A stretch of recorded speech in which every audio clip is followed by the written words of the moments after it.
예, 가족 채용으로 논란을 빚은 더불어민주당 서경교 의원 결국 자진 탈당을 했는데 왜 탈당을 했다고 보십니까?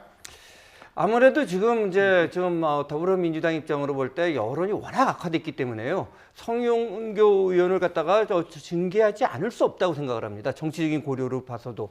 그리고 특히 이제 뭐냐면은 어떤 특정한 죄질의 문제도 있지만 그 당사자 주체도 중요하거든요. 왜냐하면 그 386, 요즘은 그냥 86 운동권이라 하죠. 굉장히 도덕성을 강조해 왔는데 자신이 강조해왔던 부분을 갖다가 자신이 어긴 게 너무 많습니다.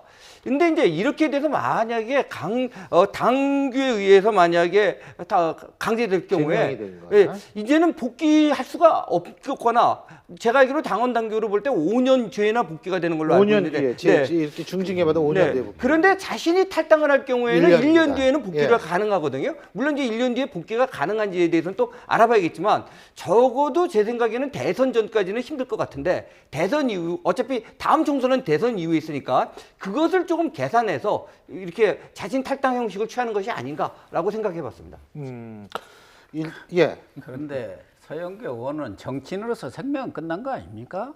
국민들이 이미 판단을 내린 것인데 자기로서는 그동안 좀 버티기 하다가 자진 탈당을 권유했는데 좀 버티기를 해온 거 아닙니까? 요리조리 따져보니까 그래도 징계를 당해서 중징계 당해갖고 다음 총선에서 이렇게 공천을 못 받는 것보다 자진 탈당해갖고 공천 가능성을 좀 남겨두면은 나만 그랬느냐 왜 나만 갖고 그러느냐 이런 여론이 생기면 그때 가서 정상이 잠작되면 또 구제될 수도 있겠다 이렇게 꼼수가 아니고 잔머리를 굴렸을지 모르지만 모르겠어요. 그쪽 지역 중량에 있는 유권자들은 어떤 생각을 가진지 모르지만 평균적인 일반 국민들은 저런 분이 국회의원 해서 되겠느냐 이미 저런 사형 선고를 국민들은 내렸다고 봅니다.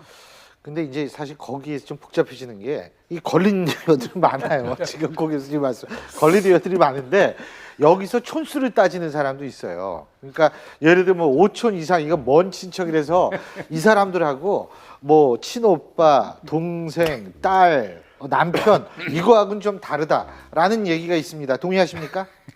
근데 사실상 친인척 보좌진 채용 논란 물론 더 가까운 사람을 채운 거에 대한 비난가가 좀 더 높을 수 있지만 지금 약간 추세가 보면 더불어민주당도 서영교 의원에게 굉장히 강력한 중징계를 할 걸 예고한 상황이 됐으니까 지금 자진 탈당하신 거잖아요.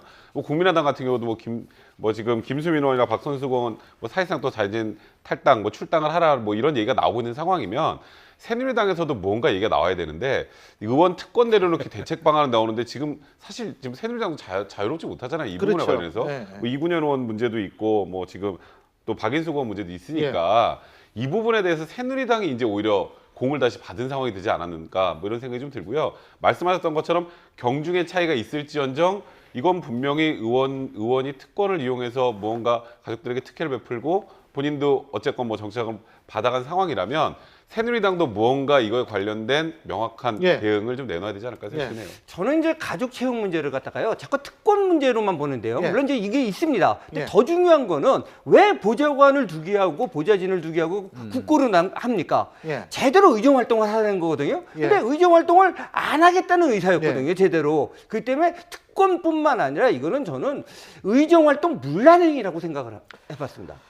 어쨌든 지금 떨고 계신 분들이 많을 것 같습니다. 자, 이게 악습은 없어져야겠죠.